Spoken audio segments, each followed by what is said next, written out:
Have you heard about the word old soul, young soul, master soul? How do you gauge, how do you test and measure who is an advanced soul, old soul, young soul, master soul, or even an advanced human being? Is that a good question for you? Well, there's a lot of people talking about indigo children, crystal children, diamond children, rainbow children, all kinds of nomenclatures about advanced children. But today I'd like to focus on a real formal measurement, validation, who is an advanced human being and who is not. So you can gauge from your own perspective and from the perspective of a lot of your peers, who amongst you are the most advanced and who is not advanced amongst the top leaders that you know around the world. It must be sensational, controversial, or any kind of, people say, oh, that's baloney or something. But today I would just give you why I'm qualified to be able to measure or test this advancement or the human development, and from success to fulfillment levels and enlightenment levels. Okay, so let's start. Well, I would go into 3 levels. I would test the external aspect, I would have the internal tests, and the esoteric test. So I would use 3 levels of test. The exoteric part, or the external test, is, you just ask them, what are you going to do in life, or what are you doing in life? Are you serving a big cause? Are you doing a lot of contribution to society? How big is your influence around the world? Or are you serving a great need of humanity today? So the service component is one of the measurement. I always say service is the measurement or the barometer of development. It is also the muscle building of virtues. It is also how you gauge how advanced a person is.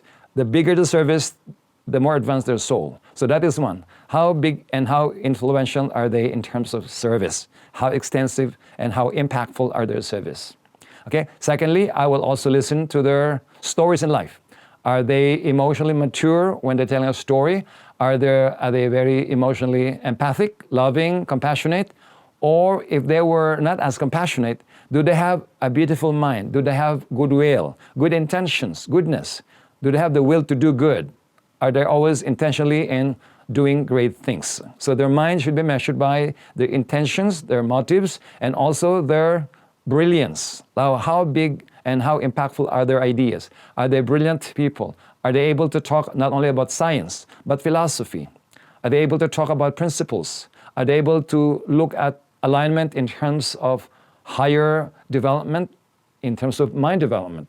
There's 2 kinds of mind. The concrete mind, which is the scientific aspect, logical, sequential, and there's the abstract mind, which is more the principle and the philosophy aspect of thinking, and also the creative, and even the strategic thinking. The other one is more tactical thinking. Now, when a person is very tactical, they delve on the logic, the sequence, the common sense, and the science of things. When a person is more abstract, their minds are more expanded. They deal with philosophy, principles, rules of life, and they have a bigger game plan. All right? So you can hear how they talk, their vision in life, their ambitions, and also their adaptation to new trends in life. Now, another thing is the spiritual intelligence. How advanced is their psychic faculty? Are they able to fathom things that are not normal? Are they more paranormal? Are they more metaphysical? Do they look at things not only in the logical sequence of things, not only on the philosophical thing, but do they see the inner realm of things? The inner aspect, the ESP sometimes, or the clairvoyance of things, or their inner sense. Okay? Now, not all people believe in that. So you would consider maybe intuition. How good is their intuition? How can they see ahead? How can they fathom bigger things through a bigger principle, philosophy, and as an umbrella of truth? So they would measure the wisdom intelligence, okay, and also the intuitional intelligence, the forecasting intelligence. All of these are in the spiritual intelligence category. Of course, you can also measure the IQ or the EQ, or I would say the intelligence, the instinctive intelligence. Like for people who are sports and athletic enthusiasts, you can measure their instinctive and guts intelligence by their reaction to things, their impulse, their ability to respond to things, the right timing and the right situations and the right responses. That's the guts instincts. But if you only look at our traditional education in college, universities, or in the measurement of IQ, there must be a limitation to that because there's so many things that are not logical. There are many things that are not scientific. There are many things that are emotional and intuitive that are not within the purview of science.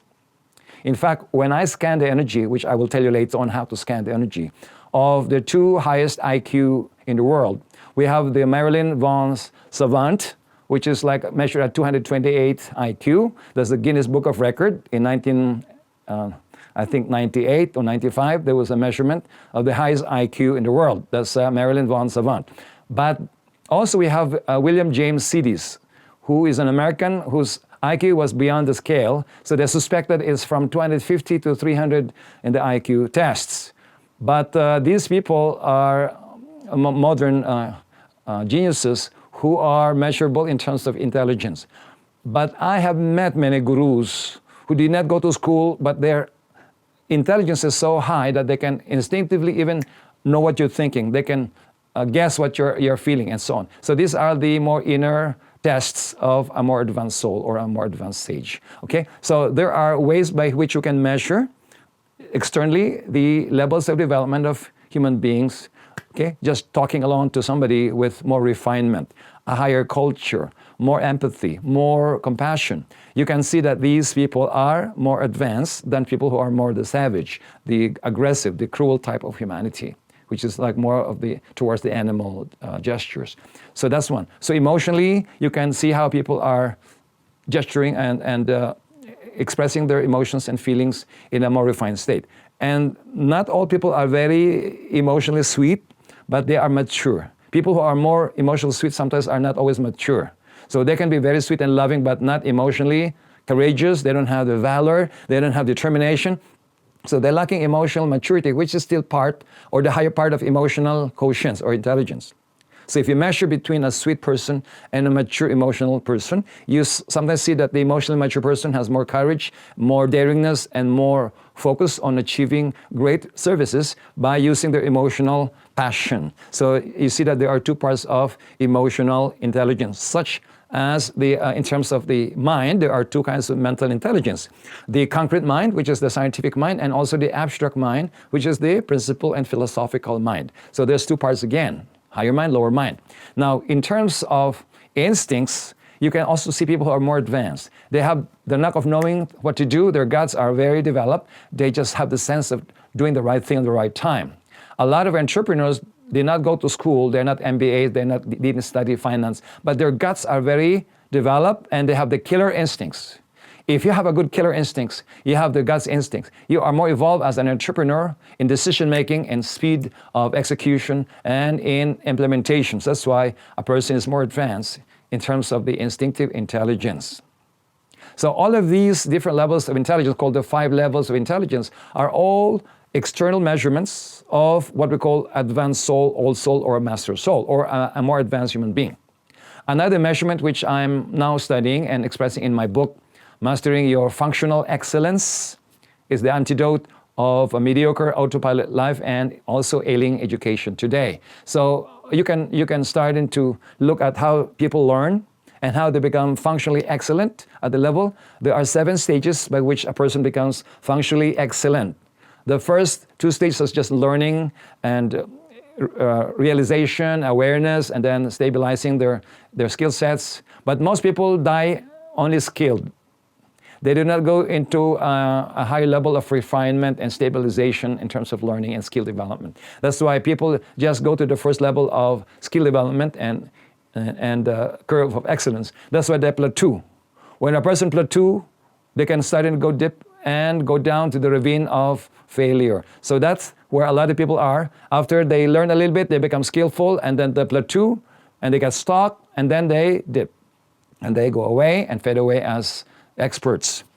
You need to go into a higher refinement. You need to go to a higher stabilized intelligence, which will start to reach from 85% to 95%, and then you refine it until the 100%, where the functionally excellent human beings with the right aptitude and skill sets, the masters of their trade and craft, at the same time they have the right attitudes to express that role of being a leader in their industry, a captain of their trade, and so on. So they go to the maximum 100%, called functionally excellent human beings, who are leaders of their kind, and then they become leader of leaders until it becomes a way of life, which is the seventh stage. Well, in my research, there are even beyond excellent performances. Like you go to wisdom, you go to enlightenment and so on, then that is where maximum curve will go to human being before they die, is from functionally excellent human beings into masters and legends and moving from excellence to greatness. So that is my book that's coming.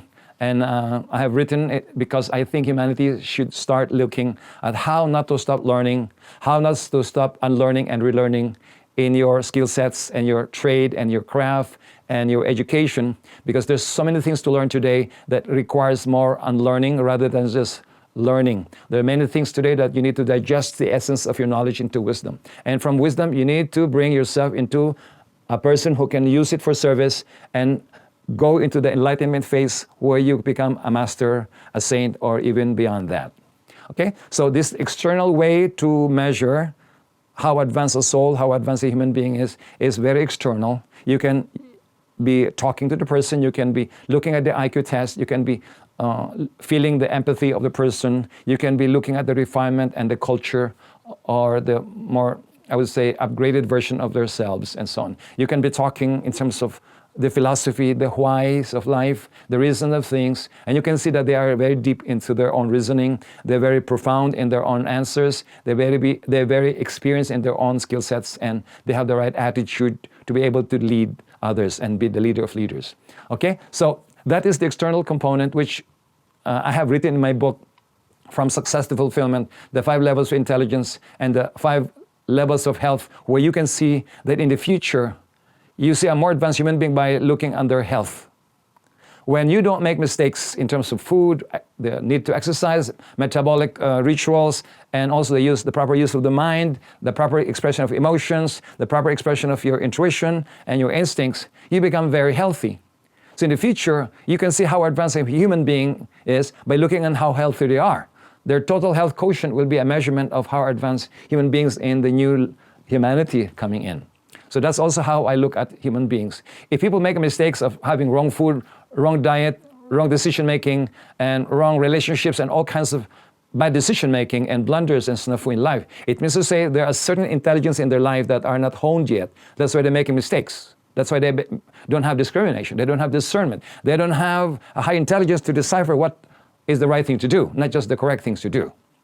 So there are many things we can do to measure that. And I have done a lot of those books. In fact, my book, The Inner Powers, just to show you, I've written this book to spell out the 10 psychic powers of human beings who are more advanced. How to advance your higher development and your consciousness by being aware of not only your inner sense, like, you know, your senses, like sense of touch, tactile, your auditory, your visual, your smell, your hearing. These are more lateral intelligence based on your senses.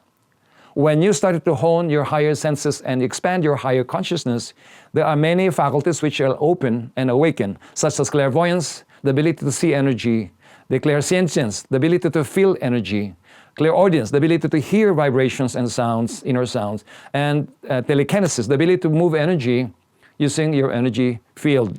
And you have also the teleportation of consciousness. When you want to get out of body into another dimension, you can also use another faculty. And of course, you can do the channeling and intuitional downloads, where you can inspire yourself to download new ideas that are far-fetched and not yet downloaded by books or authors. So you have these many extra sensory perception tools which can make you a higher version of your personality and your ego, and you become not only good in predicting through numbers through the AI. You go to spiritual technology beyond AI, where you can sense the energy of the future, you can read numbers that are appearing in your mind, you can decipher many things, the feelings of other people who are around you and who are very nice, smiling at you and praising you, but internally they are going to sabotage you, they're going to betray you in the long term, and you can feel them. So you can also use your inner sense, you can use your clairvoyance, you can use your inner feelings, you can use your sense. So this is also another measurement by which you can feel people, whether they're good or not good. Whether they're brilliant people, when they talk, you're not only looking at their books that they have authored, their billions that they have gathered from their businesses. You can also hear the vibrations of their sound, their energy, and you can feel their feelings. You can feel their empathy towards good causes and things, and you can also feel their bad motives and their bad intentions. So you can also gauge people who are more advanced through their empathy, their compassion, their brilliance of their minds, the brilliance of their idea. You can, as if you can hear the vibrations of their words, whether they are parrot intelligence, where they just quote many books, where they just read books and copy them and spell it out in their podcasts or their lectures. Nothing bad about that. Most people who are brilliant today are people who are overread, overstudied, overheard a lot of their mentors and teachers, and they parrot them. There's nothing wrong with that. The only thing is, there's a time when you start to preach your own gospels, your own lessons, and walk your talk. There's a time that it's your own story, not the story of the President of the United States or Lincoln or Churchill or according to Elon Musk or something else. You will be telling the good stories of your life based on your own story, based on your own principles and philosophies. So you're starting to become advanced, and in your voice is very convincing because it is your own experience. Your own stories are not fabricated out of a blowfish where you want to become big by telling a big story even though it's a small event. All right? So this is something that you need to learn how to palpitate, how to see the energy. And you can learn that from my book if you want, or from my seminars. There are 14 seminars on how to discover the different levels of power in you and how to scale it up and how to score your powers, whether it came from your lineage, your family name, your position, your expertise, your media power, like in online power, social media now, or you can also gauge it according to your magnetism, the power of presence, a power of money, or your own inner powers, which is your own, not given to you by your parents or your business or your wealth. This is beyond the external part. This is internal. So the inner powers are very good to have, not just nice to have, but very good to have. It's excellent if you're able to forecast your future, your trends in your business, what Bitcoin to buy, when to buy, or what kind of investments do you want in 5 years versus 2 years versus 10 years, not only based on the portfolio managers, but based on the inner sense that you have, that some of the logical, correct views of forecasters, financial advisors are not always right. Otherwise, everybody will get so rich if they are all correct. There's a time that you might feel that you are more correct inner sense-wise than when you study intelligently by your AI forecast. So there's a time that the AI was starting to lose its own correctness because the data they're using is starting to have a mixture of fake news, news that are fabricated, news that are not really real and not authentic, or fake news. So the AI will also digest those data mines, which include all the non-authentic ideas and all kinds of garbage. So garbage in, garbage out. So there's a time that there will be more and more fallacy, and there's more panacea in terms of the AI predictions and even the experts' predictions, because less and less does the data of the past justify the future curve. So a lot of the AI, even the self-learning AGIs, are getting the data from the past data. There's a time that the history of the world will not be the same because it has been mined from history written by the victors. The people who won the wars, they wrote their own history, and then that history is not always accurate. So the predictions of AI is based on historical data, which is sometimes are false. So you can imagine all the wars in the Middle East, all the wars that's happening in Ukraine, in all other countries through, say, regime change or through any kind of causes triggered by national interest. Those are things that are not seen in the surface, which the AI also get as a data to digest the predictions in the future. So you can see that there will be a city failure that is happening right now as we speak because the data are not correct all the way. Or not right. May be correct as far as data gathering, but not right as far as justice and fairness according to what is really right. Okay, now, before I go and teach you the notion of the esoteric measurement and test, let me clarify, why am I qualified really to be able to talk about these things? Do you think I'm qualified? Let's see. What information did I digest so that I can qualify to measure and test? It takes an intelligent person to understand one. It takes a wise person to understand another wise person. It takes an intuitive to understand intuitive ideas. It takes a more advanced consciousness to be able to trap and x-ray other consciousness. So let me just tell you my story. So just bear with me, because I need to give you an idea why am I qualified to talk about these things. Aside from writing my book, From Success to Fulfillment, where I specified the 5 levels of health to determine your total health quotient, how advanced you are by your health standards, and how healthy you are. Another thing is the 5 levels of intelligence, to be able to measure the different levels of your ascending intelligence, where I discard the instincts, the emotional intelligence, the concrete mental, the abstract mental, the intuition, wisdom, and psychic power, which generates spiritual intelligence, okay? So that 5 levels of intelligence, or there are 7 at least in my level of consciousness. Now, when you talk also about balance in life, which is about your 5 areas of life, that book also mentions about family life, you have health life, you have career life, you have also social life and contribution to society and your spiritual life. So when you look at a more advanced human being, they might excel, they do not excel in one line and fail on the others. That's not advanced yet, it's still an imbalance. So balance is one barometer by which you can gauge how advanced a human soul, by looking on how they look at things, that you cannot become just the best scientist and then fail in the family, fail in your health, fail in your spiritual level, and fail in your social contribution. It has to balance your intelligence, because if your 5 levels of intelligence are honed and awakened, you should not make mistakes of only focusing on career and forgetting about your health and forgetting about your spiritual development. Or if you are totally awakened with the 5 levels of intelligence, you should not just be enlightened spiritually and then become poor financially. Or you can have a very enlightened life, but unhealthy, because you did not follow also the laws of good health and nutrition. So when I look at balanced life, I see that that is also a symptom, a signal, or a barometer by which a person has honed and developed the 5 levels of intelligence. Because you can have a good guru who can talk about philosophy based on their religious upbringing and their guru's message to their ashram, but they do not take care of their own health and their own social contribution because they are so focused on their own thing. There are also scientists who are really excellent in terms of their career, and they can talk about the black hole, they can talk about the string theory, they can talk about the quantum mechanics, quantum physics, and so on, but they are not also healthy. You see? So something is missing in terms of advancement. If you're totally advanced, you should see that your 5 levels of intelligence will bring your total health quotient to be higher. Okay? Your physical health, your energy health, your mental health, your emotional health, your spiritual health should also grow with your 5 levels of intelligence.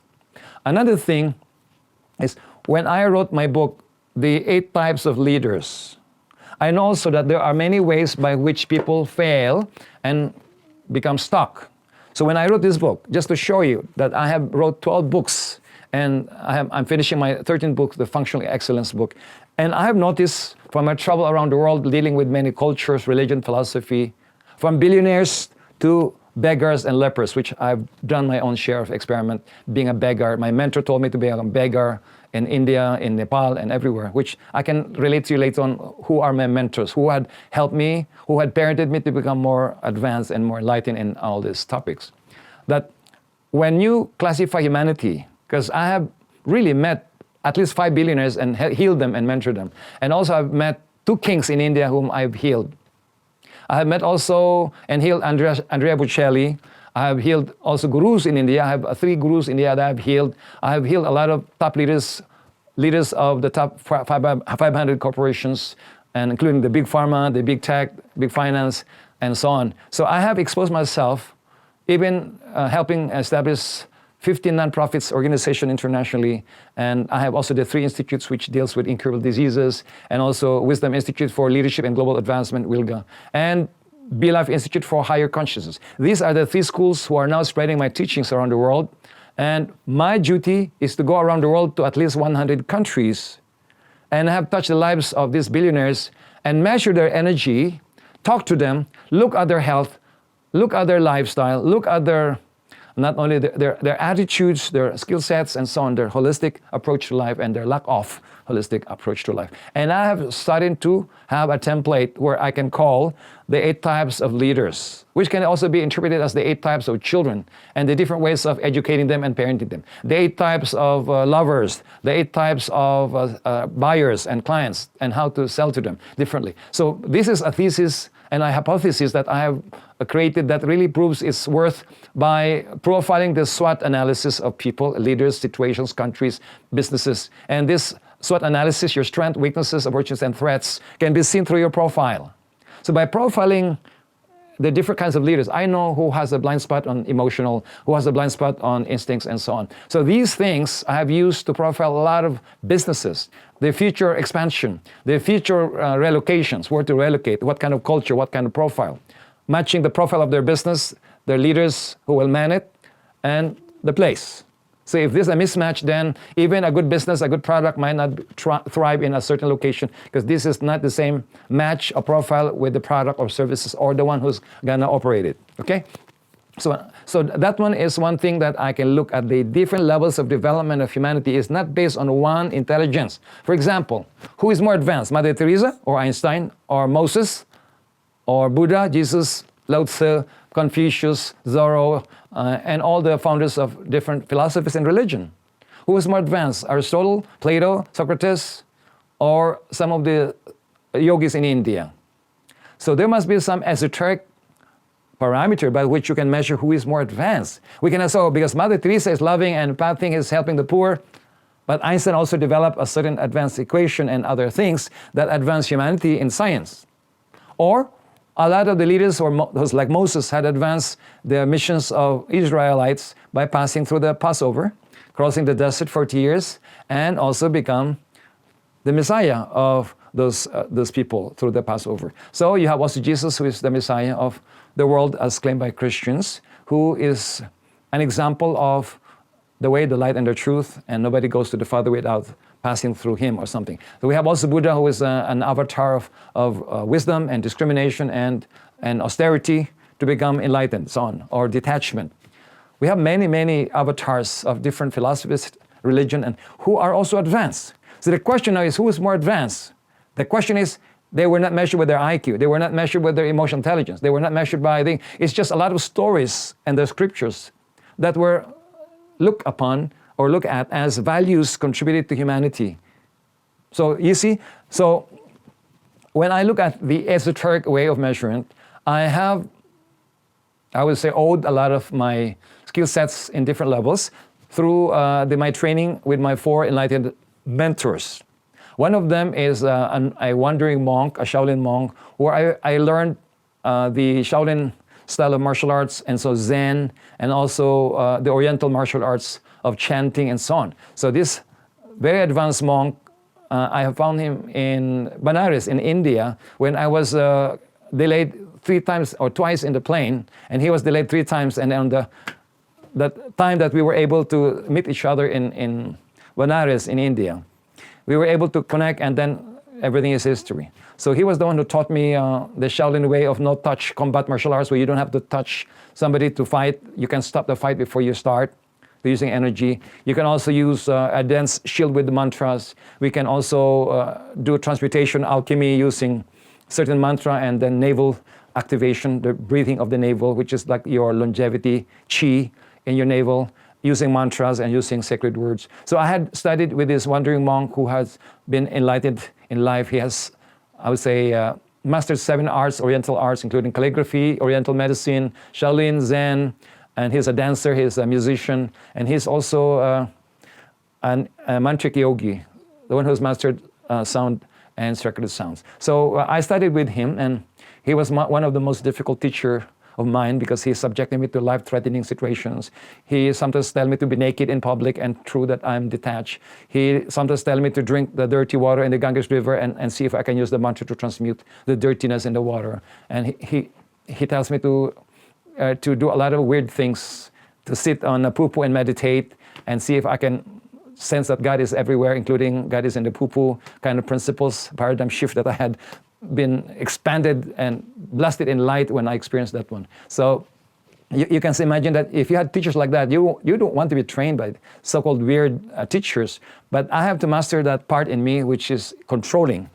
Because one of the things I can say that spiritual technology, using my third eye, initiation knowledge and spiritual teachings, is one of the landmark by which people starting to jump from a normal spiritual seeker to a more advanced student, to become an apprentice and to become probationary in the path of enlightenment. That is one thing that I've seen, that once people go to my third eye initiation retreats or classes, either online at first before you go in person, that's the time that I see them jump. Without that, people are just seeking and mystical and flying with their minds into the cloud nine in terms of being spaced out cadets, and they can be feeling good, crying spells because they are blissful and so on. So that is good for a certain level. But if you want to go to the higher power level, if you want to go into that expansion of higher consciousness where you cannot even explain by words, you need to study the third eye system. The third eye is called the spiritual technology with universal secrets revealed in my book. And I'm going to show you just to make sure that you don't say that I'm just talking. This is my book. In fact, the President of India received my book in the palace, the ex-President Patel and the First Gentleman. It was also launched by one of the top philosophers of India, Dr. Karan Singh. He is the Maharaj or King in Kashmir, where I also did some healing on him. And he is a renowned philosopher, a very brilliant personality and most respected in India in terms of that highly educated scholar. So I'm so glad that he also co-launched this book in New Delhi. So that is the basis by which I can talk about third eye, which is not, by the way, clairvoyance. It's not ESP. This is a little bit more, it's not a little bit, a bigger expansion of consciousness when you have developed the third eye. It is not only a light in your forehead like the third eye in the chakra here, no. It is a protruding light that can be measured how long it is. Will also measure how advanced you are. How big the size of the third eye, the unicorn light, is also an indicament and a measurement of how advanced you are and how powerful you are. So that is like the unicorn light, which is symbolized by the unicorn. The unicorn, like the white horse, the white is the purity of the initiate master, the strength of the horse that serves until they die. They don't stop running if they were serving until they collapse, they die, and they do not stop. And the horn is the unicorn, which is the one that penetrates higher truth, like a telescope that can look at the heavenly knowledge that is hidden to the minds of humanity, that can be punctured through the third eye, like the telescope can, like the Hubble telescope can look at the light of the stars without having to go there. So third eye is one that you can peep in through the heavenly archives where you can see the higher truth, far-fetched future truth that can be downloaded and intuitively realized today. So if you have a third eye, then you can penetrate the truth at a high level and further to the future and bring it today as a download. Not just intuition download. A third eye download is different from intuition or clairvoyance. And this, of course, is like also a microscope where you can also see infinitely small dots of truth and then that long-term far-fetched truth. So you can put like a telescope and also a microscope in one gadget called spiritual technology gadget called the third eye. So once you have a third eye, you will now live a different kind of mastery. You're starting to really go to the path of self-mastery towards a more predictable enlightenment. Unlike being a clairvoyant, you can be a clairvoyant and fail in many areas of life. The third eye does not do that. Once you have a third eye installed and developed, you will start to see a lot of higher discrimination, discernment. You can fathom deep subjects which you have not learned in school. You will be able to see the truth in a higher level of alignment. You can also destroy darkness, the dark entities, the dark elementals in light, and vices, and all the illusions. You can destroy and penetrate them with the light of your third eye, called the light of the unicorn light. You can also preserve which is wise and which is great in your own life, and you can create new things which are far beyond people's normal thinking and correctness. So you can see the past, present, and future, and microcosmically and macrocosmically. So that's how powerful the third eye. That's why it's a spiritual technology that advances you in a quantum leap of consciousness beyond your expectation, beyond your normal curve of just meditating, just being a vegan, just being a nice person, just being empathic. These are not curriculum of enlightenment. These are incidental to the needs to feel good, to meditate, to feel calm, to be fit. You do yoga, to do breathing to make sure that you have more dense energy. These are small subjects. If you go to engineering, you do not study one subject and become an engineer. You have physics, you have differential equation, you have integral calculus, you have chemistry, you have geology. You have so many things. You have even philosophy. To become a mechanical engineer, which I am, Because, see, spiritual technology is close to me, because being a mechanical engineer, I have exposed myself to designs, 5 designs in mechanical engineering. And I've been working with the Arabian American oil companies, so I've been exposed to all kinds of rigor in dealing with the petroleum industry, the chemical aspect, and in the mechanical aspect. So it's a very mechanical and very physical analysis of things, like a science.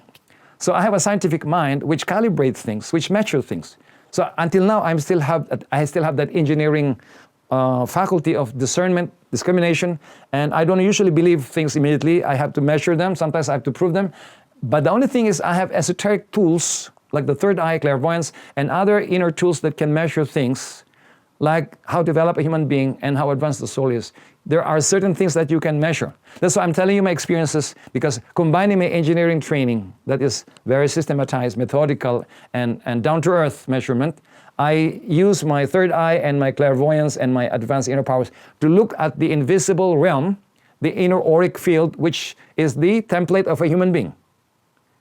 There are energetic field in human being that are 3 or 4 layers, depending on your development. And there are centers of energy called the chakras in yoga and healing that are lined from the top of the head down to your perineum and to your back. And more so on your organs. So when we heal, like now I'm revealing you that in my healing expertise for 40 years, that's my life for 40 years, I become a specialist and an expert on energy medicine and energy healing science. So I'm a healing scientist. I'm the chief healing scientist of my World Institute for Incurable Diseases. So I have measured so many people in my life that I can look at somebody and already know a little bit of the measurement without even waving my hand. So that's how I expose myself. How do you measure this energy field without electronics? Without this Killian camera, which is not accurate yet. You can size the chakras of human being, these energy centers, by inches or centimeters. And this is really where I specialize in the healing sciences. When somebody comes to you that's imbalance, you cannot declare imbalance without measurement. By just listening to the person, you know, imbalance is not just about the emotional crisis, and they can be more balanced than somebody with no emotional crisis, because that's just purging. But when you look at their energy centers, since that's my expertise, and I can teach people to do this, in fact, I certify people to be able to specialize on energy medicine on 57 specializations, certified by my institute. So we teach them how to measure and calibrate the centers of energy, which is balanced, imbalanced, which is depleted, which is congested, which is inflamed, which is atrophied, which is really stale and blocked and stuck. So when you know this in the auric field, you can see how the person's so sick or healthy, how advanced their health also, and how bad their health. The basket case of diseases, you can see sometimes through all these centers in the auric field. And this is where we measure how advanced human being by the size of the centers. Since I've measured hundreds and hundreds and hundreds and thousands of these already, my hands, my consciousness are now attuned to just palpitate things as I see a human being. You can sense the energy field. And you can use the clairsentient faculty by using your fingers and hands to palpitate this energy field. And so for people who want to learn this one, we teach them how to do this systematically and even scientifically. So when I say I can measure and test and calibrate how advanced a human being is and how advanced a soul or master soul or young soul, we can measure these centers. And usually, when you measure a person with 3 inches, that's a normal human being. The roundness of the heart, for example. So if that is the size of a person, it's called mainstream humanity. Now, when I scan, for example, Albert Einstein before he died, the heart center is quite big also. That's pretty big. That's advanced human being already. Advanced human being should be more than 10 inches in size to around 18 inches. By the time you become a saint, it should be at least 18 inches to 24 inches or bigger, depending on your level of sainthood. You can be a first level saint to the second, middle, third, fourth, and higher sainthood. And then you go to masterhood and so on, or sagehood. So that's one. Now with Mother Teresa, for example, just for the sake, before she died, the heart center is almost the same as Einstein. And you might say, oh, you're biased. No, I'm not biased. I don't really mind who's going to more advanced or not. It's just Einstein, Mother Teresa, it's not my uncle. So when you measure the heart center of Mother Teresa, it has also a very big expansion, but likewise Einstein. So I think before Einstein died, he started to evolve into a wiser scientist. In fact, his writings are more philosophical at the end, not scientific only. Okay? Like say, okay, let me tune into the ancient past, like Moses, the heart center of Moses at the time, before he died in the wall of Jericho, it's also big. It's a little bigger than Einstein or Mother Teresa. So you see that it's consistent. Now you can measure centers by using these hands to calibrate, the caliper method. I can also scan the money energy of, say, how advanced is the entrepreneurial or the groundedness or the ability to make money of Mother Teresa, for example. So I measure at the base of the spine, the center. Okay, so I'll tune into her, the base of the spine. So it's quite smaller than her heart, almost less than 1/2 the size of the heart. So a person can have a big heart, but financially it's small. Not because she is poor, it's because that's not their mission, to make money. That's why they have donations, right? Now with Einstein, the financial potential of Einstein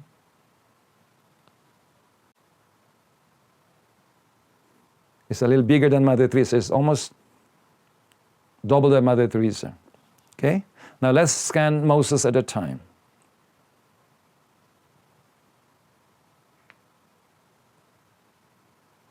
It's quite big, like triple Mother Teresa. It means to say he has the power to lead physically. He's grounded. He has been walking for 40 years. Imagine that. He has enough exercise. If you think you walk every day, imagine Moses working for so long. He must have mastered the walking exercise. Okay, so you see that Moses is 3 times the Mother Teresa and almost double than Einstein. Well, I can scan Elon Musk or Bill Gates, Warren Buffett or something. If you want to prove, let's say Warren Buffett,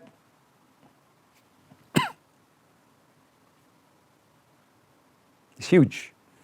So he's definitely a billionaire because his energy there is quite active, it's hot, there's money, energy, and so on. But you can also scan, how about in 5 years? If you scan a person in 5 years and it disappears, they're dead or they're broke, because that's an indicator of physical existence. If they're alive, they're making money, you can scan that one. If you scan a person who is losing money, they can also see the patterns. Or a person, if you take a partner in business and you scan their base center, in 2 years and it disappears, either they're dead or they're broke. So it will affect you if you were the partner. So that's how I help people with business intuitive mentoring, is when we look at decisions. Your decisions alone is different from when you mix your decision with somebody else. Your good luck and bad luck will mix together. Your bad karma and good karma mix together, it will average your potential or your negative karma if you mix with somebody with negative karma. So it's not just the amount of money they bring in. How much negative karma and bad luck they bring in with the money is another thing you need to think about. So we can scan that one. We can scan also the energetic stamina that is of the navel. This is where people would be measured on how long they live by measuring the energy of the navel, where you can see the lifespan potential. When a person has chronic fatigue, when people already have so much depletion, they didn't sleep well for years, they did not eat well, and they have so much stress and anger and so on, this navel leaks out energy, which is your postnatal chi, or that is your battery that is running your life until you die. When you can generate more energy here, you live longer, given the same genetics. Yeah? So this is one thing that I've seen in the super centenarians I've healed and interviewed in Vilcabamba, Ecuador, where there is a super blue zone, and also Ogimi, Okinawa, and many other places where we have a lot of the long life people who are more than 110-year-olds and still walking and still alive, not by medicine, not by medical surgery. It's because of their lifestyle and their own genetics and also their energy. So when I look at somebody who's more advanced, definitely the navel is more active. Like one of my mentors is the master of this Shaolin monk. He always focuses on his navel every day, breathing and doing mantra for hours and hours, and that's what he does. In Zen, that's what they do also. They focus, they will use their navel like this, mudra, left over right, and they just focus on the navel, and they just focus their mind, their tip of their nose and that, and half closed eyes, focusing, riveting attention to one point. They do not close their eyes like the yogis and Swamis.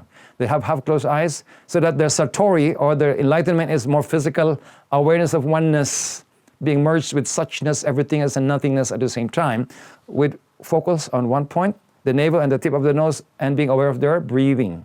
That's how Zen monks are doing, and that my mentor does that.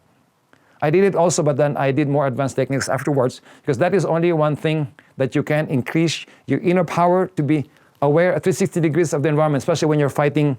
You need to be aware of your back, the side, without having to focus only on one.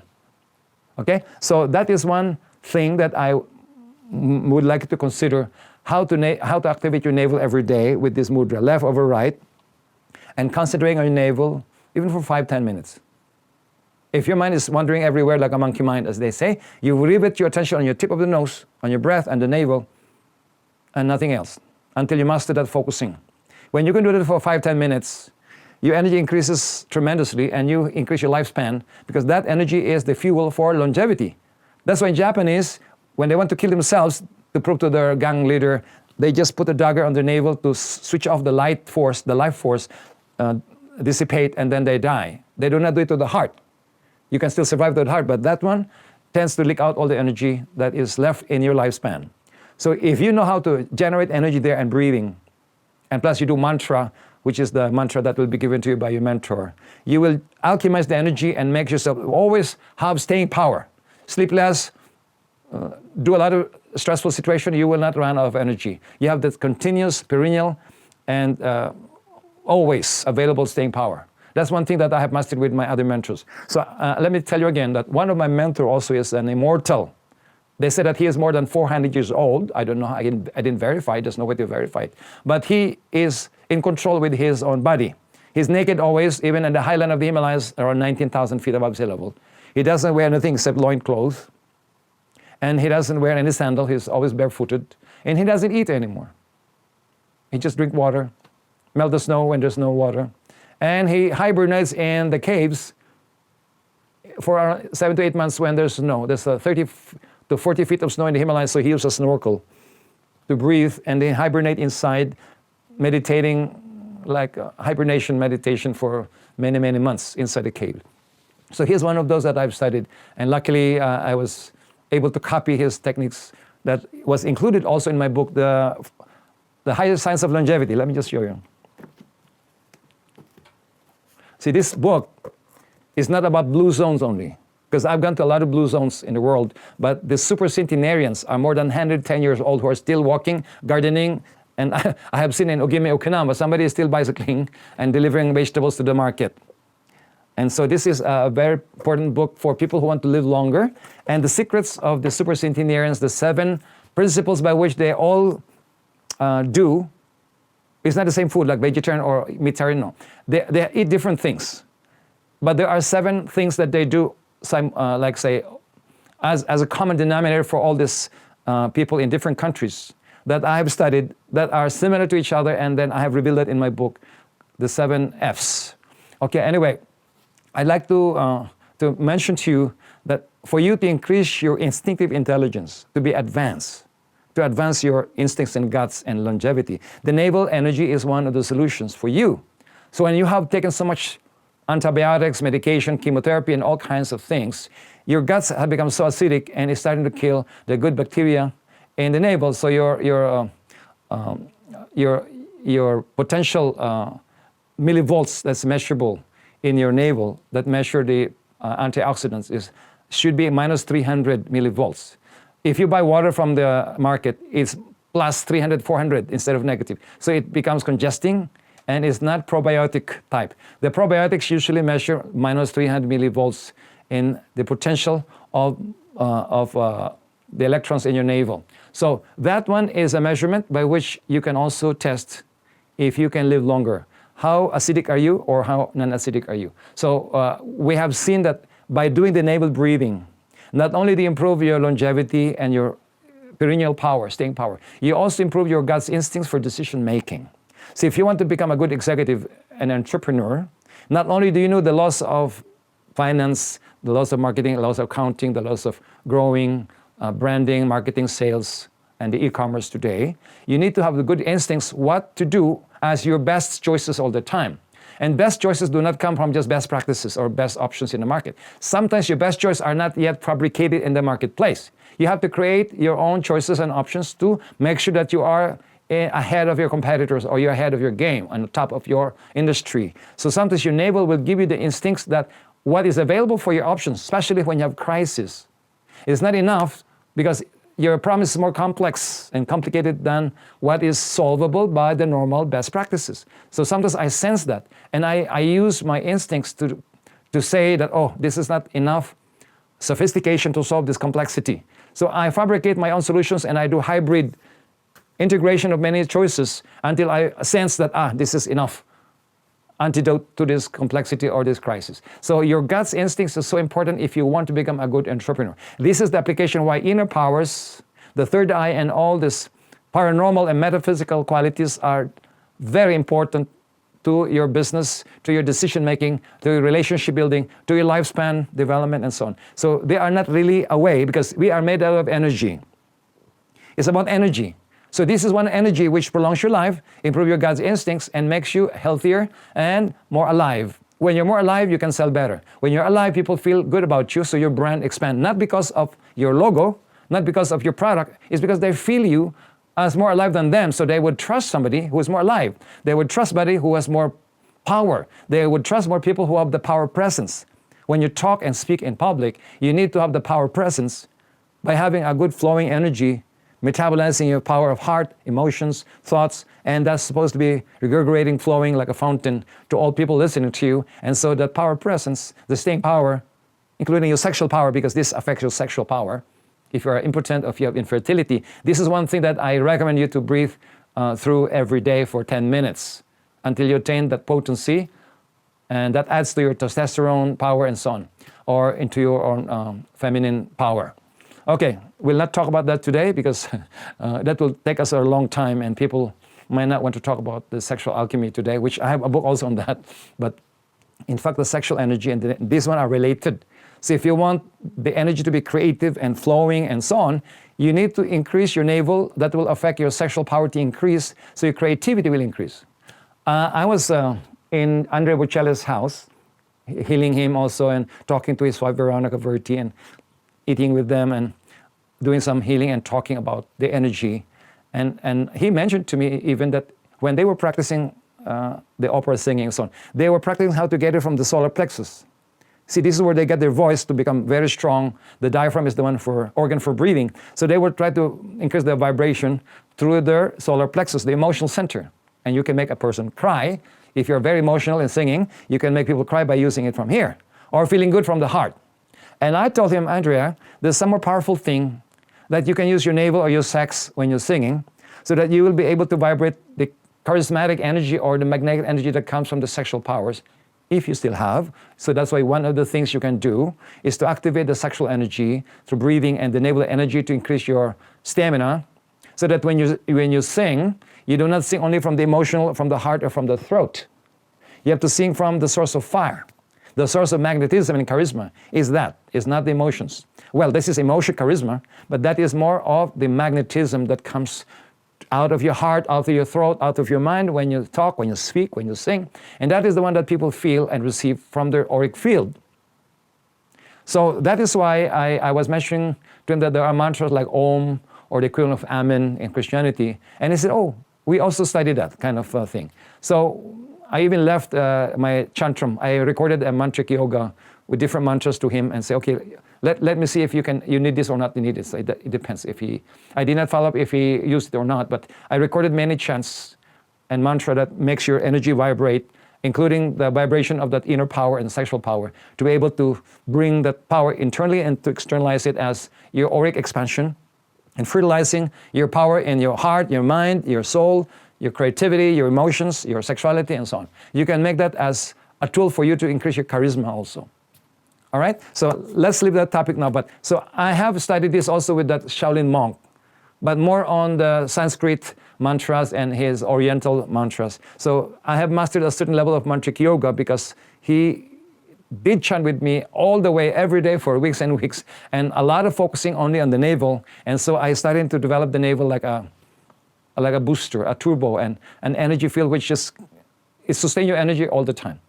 I don't have problem sleeping only 1 hour, 2 hours, and still like act normally and flow the energy, because this energy is really like a fountain of youth. I call the elixir of youth. Is not just a sex or herbal remedy. It's that energy which is called the elixir of life. That's why most immortals, like my other mentor was an immortal, is always doing that every day, breathing for hours and hours and that. My Shaolin monk is always doing it every day. My other teachers, I have 2 more teachers which had parented me into this realm of spirituality. One of my mentors is a psychic master from the Philippines who have mastered clairvoyance, clairaudience, all things about psychism. He also mastered the third eye mechanism and how to construct it through tools. And he also is a master of esoteric psychology. But he is unable to talk because he had a stroke earlier when he was younger. So he's paralyzed for life. He was very heavy. At the same time, he has to train me to telepathically connect to his teachings because he cannot talk. He can type in the computer like this, but more comments only, short comments. So I was able to study with him and had really thank him for giving me and pass on the baton of these inner powers without talking to me, but tuning in. So I was forced to tune into him to study because he doesn't talk. But I was able to teach some of his workshops, his seminars to the public after he gave me some empowerment to be able to teach many things in psychism. And so I even authored this book, as you said, as you've seen, which are the 10 psychic powers of advanced humanity to be developed, including our children today. Mark my word, a lot of these powers will be seen more in our children. A lot of advanced children are being born now. I can measure the chakras, I can measure their energy. I know when a child is born if they are advanced or normal. Okay? It's not about the indigo color of the aura, it's not the crystal color. That there are 8 types of advanced children and they have different colors of aura. Some are blue, some are indigo, some are orange, some are red, some are saffron. There are many colors for different advanced souls. It's not one color. You have to remember that. So just to make sure that we understand each other, not only the color of the aura. And the aura, by the way, is always changing. It's not fixed. When you're doing some things, when you're exercising, when you're having romance, it becomes pink and red, hot. When you are calm and peaceful and doing mantras of peace, you become bluish violet. When you're meditating, spirituality, activation, you are more violet and gold and pink. And when you're more power, it's more orange and red. When you're more thinking, you're more green and yellow aura. So different auras of colors depend on your 8 classifications of human design and your 7 types of souls, and also what are you doing when you are being read clairvoyantly. So you cannot just say, I'm only green because somebody told me I'm green. That is for that day and that moment, it always changes, okay? So just to clarify that, just to debunk that myth of that one aura has one color for everyone, for different people not fixed. Okay, so when you started to develop this different, they call it CD in India, powers, faculties, magical powers, you belong to the 8 types of category, which the 8 is the integrated synthesis of powers, okay? The power of the mind, power of emotions, power of will, power of science, power of this, power of that. So there's a lot of things that are according to the 8 types of classification. So when I look at people's development, I cannot be biased by favoring Einstein because he is very brilliant, and Mother Teresa because he is very emotional and more loving, and Moses because he is powerful, so on. I have to look at these energy centers because one of my mentor, who is a Grandmaster of Healing, and also a business person, had also indicated the ability to use the Qigong techniques to be able to measure the energy or palpitate energy. So I was able to improve that science by measuring not only the prana, but you can measure the emotional energy and the mental energy, and even the soul energy.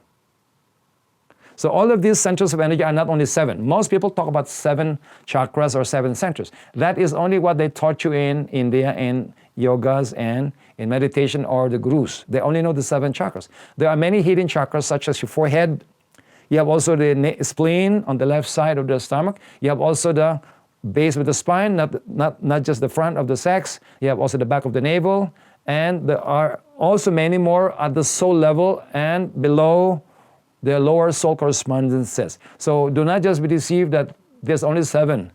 There are more chakras, and if you don't, for example, heal the forehead, this is where Alzheimer's, Parkinson's, senile decay, memory loss, even menopausal women, this is where it falters, or this is where it becomes imbalanced. So if you're healing menopause, or you're healing bipolarity, or depression, or schizophrenia, all things, and you do not include this energy here, you're not going to heal totally the patient, because this is the most damaged chakra when it comes to that kind of disorder or disorders.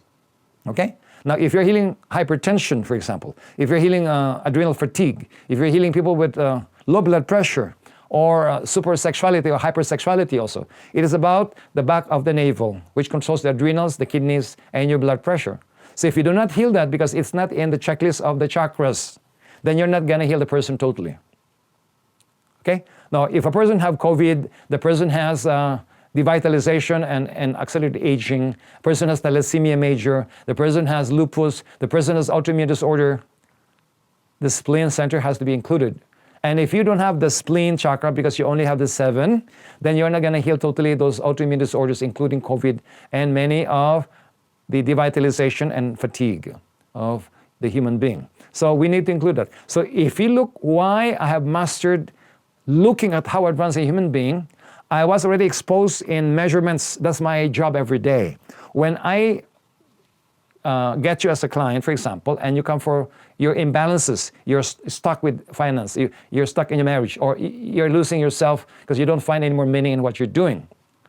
I will look if your depression is caused by physical depression, psychological depression, or what we call the dark night of the soul.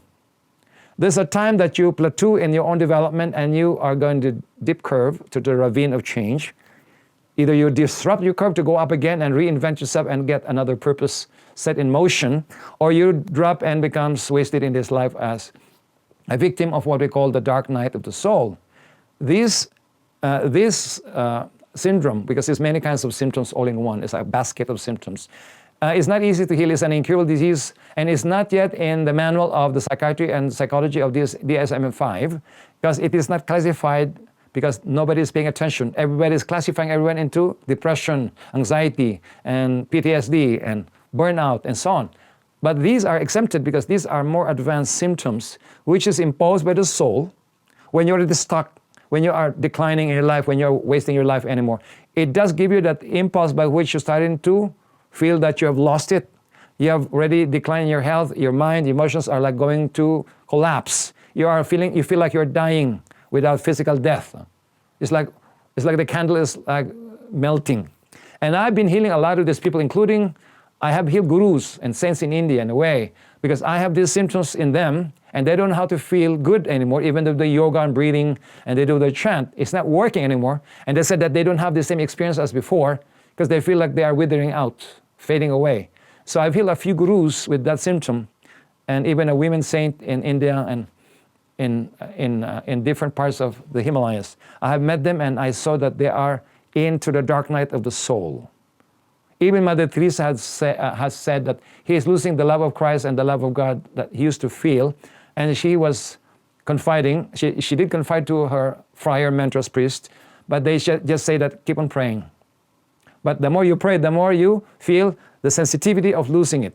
You become more sensitive when you pray or meditate. So if you meditate more, the more you feel depressed in the sense of spiritual apathy, because that is where the soul wants you to feel that you are fading away. So you have to search for meaning, search for significance by reinventing yourself, by finding a new purpose in your life that is bigger than what you've achieved. Then you disrupt the curve. And many people die without solving it. I think even Mother Teresa died without solving it, according to her mentor, that she just felt the same until she died. And another thing is, even St. Francis of Assisi, for those who are Christians, in Laverna, I went to Laverna in Italy and found that there's a section where the monastery of St. Francis have these roses, and they call it the roses of St. Francis, where he tried to roll and roll and roll because he's starting to be feeling numb and feeling like he's fading away. To feel the pain, the thorns has to come into his body and skin to feel awakened and feel like normal. Because you tend to become abnormal when you go to the stage, as if you're losing yourself. You're losing your mind, as if you are so in a weird, absurd, and a weird position of not feeling any more significance, or you lose your meaning, you collapse your meaning, and so on. So that's called the dark night. In fact, that's one of my specialty. When I look at more advanced souls, sometimes I feel that they are not really depressed, they are having a dark night of the soul syndrome. This is the book that I have written, and I have put here a lot of my healing experiences with so many people around the world, and they have put their own testimonials on how they felt different after a few weeks and months of being in a healing session called the Heal Plan. Heal every aspect of life, Heal Plan, which is one of my services to humanity, to deal with incurable diseases or diseases that are not responding to medication or surgery or any other modality of healing. They come to me as a final option.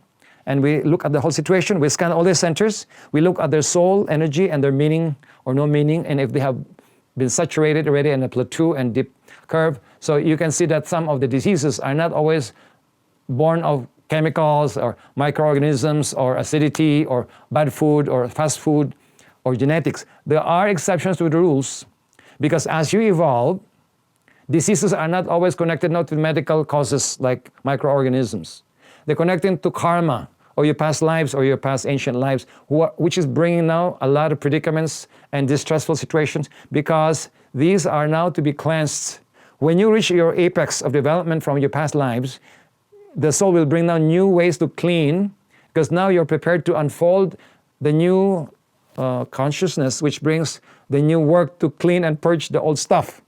So that by the time you clean it, you go to a high level of development and expand your consciousness to a level by which you said, okay, I'm being born again. That's why there's born again Christians. There's the word I'm reborn or reborn to a new life, new way. Like the St. Francis of Assisi, it's in dying that you're born of eternal life. It's like in dying your old ego and your old self that you're born to a new life form or life consciousness. So these things are very real, because I see this every week in my own healing practice. As a healing scientist, I have designed a heal plan that deals with the dark night of the soul, which is so difficult because it's non-medical responder, it's not medically diagnosable, it's not easy to diagnose, it's not within the framework of psychology and psychiatry. So they will classify that as depression or fatigue. And they medicate you, of course, for life as part of the regimen of the medical regimen. Okay, so you see now that my experience in life had brought me to this expertise today that I can declare as my expertise, because I am really the designer of my healing modality called Be Well Science, which is the basis for my World Institute for Incurable Diseases to certify people who come to us, and we certify them to become professional healers, scientists in terms of healing approaches and systematic mentoring and coaching, so that we heal every aspect of life, heal plan, heal every aspect of life. And this is what I have gifted humanity today, bringing a new way of systematizing how to transfer these healing practices to others so that I multiply my experience for 40 years. I want that before I die, I want to multiply myself. I want to transfer all my talents, my gifts, my wisdom, my skill sets to as many people as possible, so that this will continue even without me in the physical form. Okay? So that is why when I wake up in the morning, I'm looking towards doing it. When I sleep, I know that I've done my work for the day. I can die tomorrow and I'm fine. That makes me detached and dispassionate about my existence. So that's the time that you start to feel like you have found your purpose. Anyway, I'd like to also mention that there are many levels of healing expertise. When you say energy healing, there's many meanings to it. But there are really methods by which you can really start a good healing practice to be professional and not doubt yourself because you are just guessing. So, say somebody comes to you with a cancer, or say, I'm very imbalanced, I'm stuck. The first thing many people do is to unload, talk to me. Talk therapy, like tell me everything that you want to tell me, and I diffuse it. That is only to a certain level effective. After they upload it, they still have the cancer.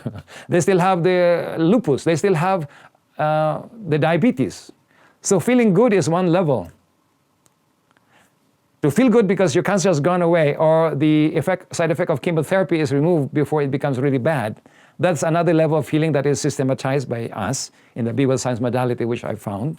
And so I can really say that it can be transferred to some people. You see, I have produced many miraculous healing. I've helped at least 3 children see from blindness.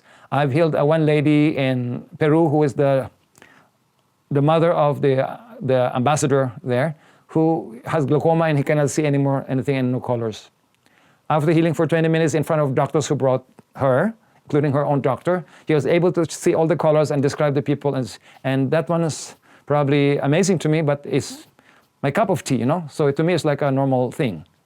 Now, I have also one lady in South Africa when I was teaching healing for HIV and AIDS, who came also blind in front of my students and all the people with HIV, because I was healing HIV there, and there's a lot of people watching, demonstrating my healing over on this lady. And again, in like our 10 or 12 minutes, he was able to see and describe people. So to me, it's like a divine grace that miracles do happen.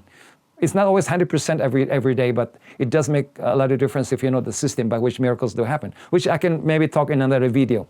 If you want me to talk about this, you can just put a comment on this video, and we will talk about how miracles happen and sometimes they don't happen.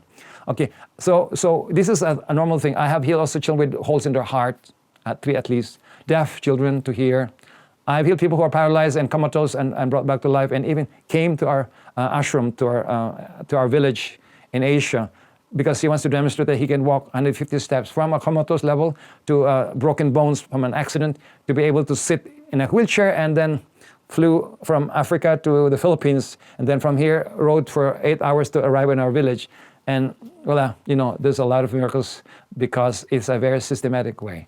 And because of a system and methodical, we can transfer to people easily in 4 to 6 months to be certified. So I'm just giving you this example that I'm not doing a lot of this quackery or a lot of these claims. I had a lot of experience in doing this. That's why I told you I can measure how advanced a human soul and how old or young a soul is, or a master soul, by looking on the centers. Now, that is typical. Now, how do you measure a saint? How do you measure a more advanced sage or a higher guru? I will look at their soul. There's a chakra or centers in the soul beginning 1 foot or 12 inches above the head. That is the first chakra or soul energy. So once we can measure that, that will reflect how advanced the upper parts and the lower parts. Even below the perineum, there's another center for the upper and lower part of the soul. So we can measure that one. The person is seen as an advanced or not advanced, or if a person is not advanced, the light is almost like a point of light. If the person is advanced, it looks like a flame, like the apostles in Christianity, when they were receiving the Pentecostal fires, they had like a tongue of fire above their head. That is the center when awakening happens, when a person becomes a first initiate.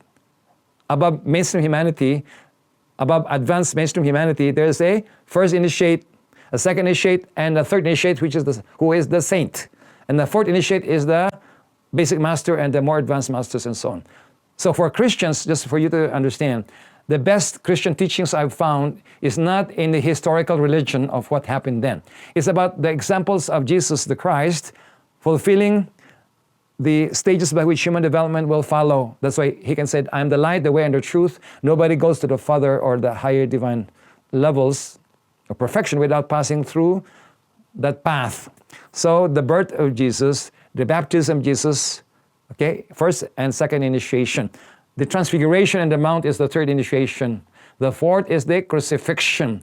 The fifth is the resurrection. And the sixth is the ascension, and then the Christhood. So that is the path by which humanity will perfect herself into the seventh initiation is called the Christhood. That's the path of the master and to a divine being. So that is why I see Christianity teachings has a certain advanced nomenclature of seeing the path and stairs and rung of development of human being until perfection.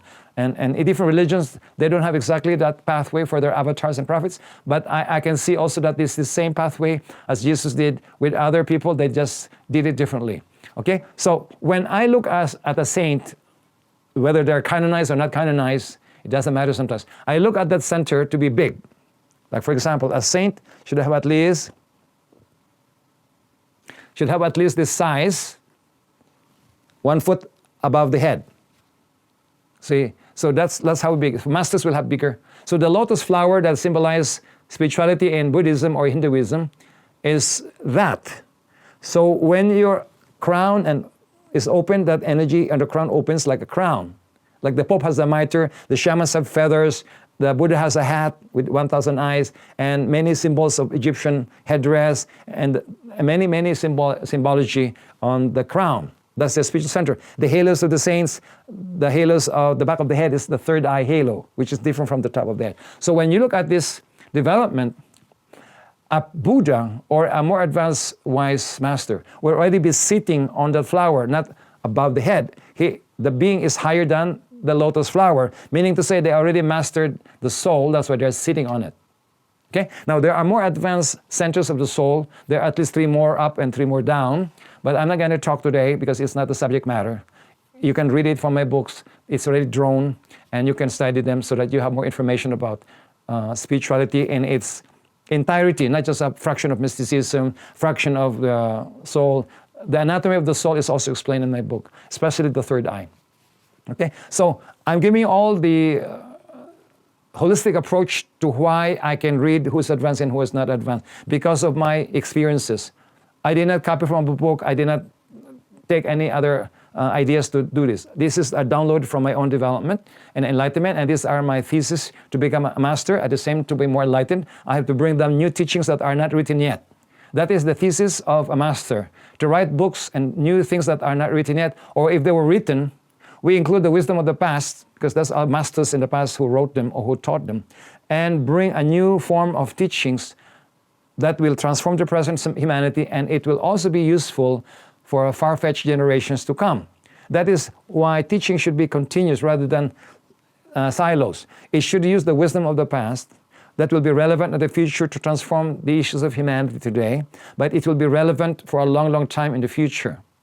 Like the Bible has been relevant for thousands of years, the Yoga Sutras of Patanjali, the Vedas of the Siddhas of Hinduism, the Tao Te Ching of Lao Tzu, and the teachings of Confucius and so on. So many teachings were embedded in society, not only to civilize society, to bring a new principle so that the people will not just learn emotional things, not only become an autopilot because of the internet and the social media and e-commerce. People are becoming autopilot in life. They do not think anymore because everything is, they ask the ChatGPT about questions, they go for series, they go for a lot of AI-generated answers, and that is good if you don't have the answers in your mind. So the problem is you will get bankrupt in your mind because you don't learn anymore because you're depending on the AI answers. So for me, I still consider myself not an old school, a universal boy in the universal school of life, because I have to learn from everything, including I have to learn AI, technology, I have to learn the e-commerce, I have to learn branding, I have to learn marketing, sales, entrepreneurship, I have to learn how people think, I have to profile people, I have to profile situations, I have to help balance life of others, I have to use my intuition. So you have to see that you use all your facets and ferrets to be able to make sure that you are more holistic in approach to life rather than fanatical or biased. You can be a person who is like deep in your knowledge and expertise, like 1 kilometer deep, but you can also cover like only like 1 foot square diameter. So it's not good also. Or you can also be 1 kilometer wide and you have 1 centimeter deep. If you can be 1 kilometer wide and 1 kilometer deep, that is better. That's why we have to continue learning new skill sets. We have still to open up and learn many information from other schools. We have to collect knowledge that are more real and more truthful. We have to, the most difficult is how to delineate today and discern what is truth and what is not truth. Even the news, with fake news and real news. Same with AI-generated thing. We have the AI-generated information, and then we have also the scholars of the past's information. And what I have seen is the ancient texts and the ancient scriptures are still valid until today, even with the time of robotics and AI and supercomputers. Meaning to say this must have survived the test of times. And so they must be valid in many ways. So we still have to respect them, study them, and use what we need from them. You don't have to buy everything. You can just take what you need for your daily applications from different teachings, from different religion and philosophy, and then you will be more holistic in your approach than one silo knowledge. Okay, so now I can say that we have talked about the external expression of who is advanced and how do you measure it. The physical health can be measured. Your energetic can be increased with staying power to see who is more advanced in terms of longevity. You can also measure emotional maturity, and not only emotional quotient, but maturity and valor and strength, endurance, persistence, determination, and that ambition that comes from sustainable functional excellence. And then you need to also improve the mind, the concrete mind, and the abstract mind. And then you need to develop spiritual intelligence and hone them in such a way that you have also ESP, you have intuition, and you have wisdom. So all of these 5 levels of intelligence can be measured through talking to somebody, through answering questions and so on, or see their lives. Whoever serves more will always be more advanced, because the measurement really of development is through service. How valuable and impacting is your service? How many beneficiaries? How big is the light that will increase or explode when you help people? That is how you measure how big your service. The impact, how many beneficiaries, and how long will it affect them in a positive way. Because you can be serving by feeding the poor and doing a nonprofit, but then as you grow, you should not get stuck in the same nonprofit work. There are people who are needing a lot of your intelligence and your development and your wisdom, who are not the same 5 years ago when you're starting only the nonprofit and you were experimenting and you have the love to help people, the underserved. As you grow, you do not want anymore to just serve the same people because you have grown. You're looking for more advanced souls to stimulate, not just the poor in spirit, but the poor in consciousness, poverty in consciousness. So you have the external way of the measure, the refinement, the culture, the behavioral patterns, the character, not just the reputation, the character itself, and the functional excellence can be measured, can be looked at, which I probably to release that book soon, by September or before the end of October. Okay, another thing is the inner sense. If you have clairvoyance, you can see the aura of people who are advanced. You can see the color, you can see the chakras, or you can sense people who are advanced. You can feel them. You can feel their motive. You can feel their emotions. You can be empathic and feeling if they have bad intentions or not. You can sense also their goodness in their minds. You can look at their intentions, their goodwill, the will to good. You can also sense their power of presence, the power of impact. You can just feel their goodness by their auric field. That's the second way of testing. The third one is the more advanced, esoteric testing. The one I just told you, you can scan the soul, you can scan the chakras, you can scan even the kundalini or the sacred fire, how evolved the fire. The more advanced human being, the fire is more active and more robust, and the colors are more dense, they are more compact, they are more able to go upward, like the kundalini or the caduceus or the doctor. The medicine is symbol of that energy. So that inner fire should be on fire. So the staying power of a saint or a master is not just about their long life, genetics. It's not just about their food. It's about how strong is the fire that's keep on burning. As long as the fire is burning, you stay alive. When that person decreases the fire, like especially in your navel and sex, when that decreases in a person, they're already fading away. It's a decline. Okay? But remember, everything in life has always an end. So even the masters, the saints, the so-called immortals, they will have an end because their purpose is already finished. They graduated. So for as long as you have a purpose, for as long as you have a mission in life, life goes on, and you don't have to think of dying tomorrow or dying next year. You keep on going every day. Whatever you do every day, even without being paid, without being pumped, a tap on your shoulder, without accolades, you will still do it because you know it's the right thing. It's the greatest expression of your potential and your heart, your mind, your soul, and your powers and talents. So remember that one. Service is the barometer of inner development. Service also is the muscle building of virtues and values in life.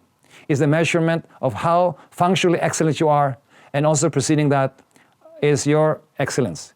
Then you have functional excellence, and you have fulfillment because of that excellence. And then you go to the path of self-mastery called the enlightened path, where you achieve eventually the enlightenment according to your incarnation purpose. So I wish I've given you today all of this talk, and don't be discouraged that this is so much to digest. You have all my books to study if you want. We have a lot of workshops to offer to you, and make sure the third eye initiation is part of your curriculum that you'll get. It's not just being a vegetarian, it's not being nice, it's not being sweet, it's not being like protector of the animals and so on. You have to have a curriculum. You become an engineer, you become an accountant, you become an engineer by having a curriculum and modules and chapters of your book. To do that also, you have to have a curriculum for the science of enlightenment, the science and art of enlightenment, the science of self-mastery, the science of development, and the science of self-care to take care of your health. So I'd like to summarize that you can measure your advancement as a soul, whether you're a young soul, advanced soul, an old soul, or a master soul. And also you can measure how advanced you are by looking on your centers, your levels of your auras, your soul centers, and also your service and your character. Good luck to everyone. I hope to see you soon again in the next episode of having to discuss many details of spiritual psychology, divine alchemy, even sexual alchemy, to learn the powers of the sexual energy to get enlightened and to have divine intimacy experiences. And hopefully that you will learn, grow, and serve. Namaskar.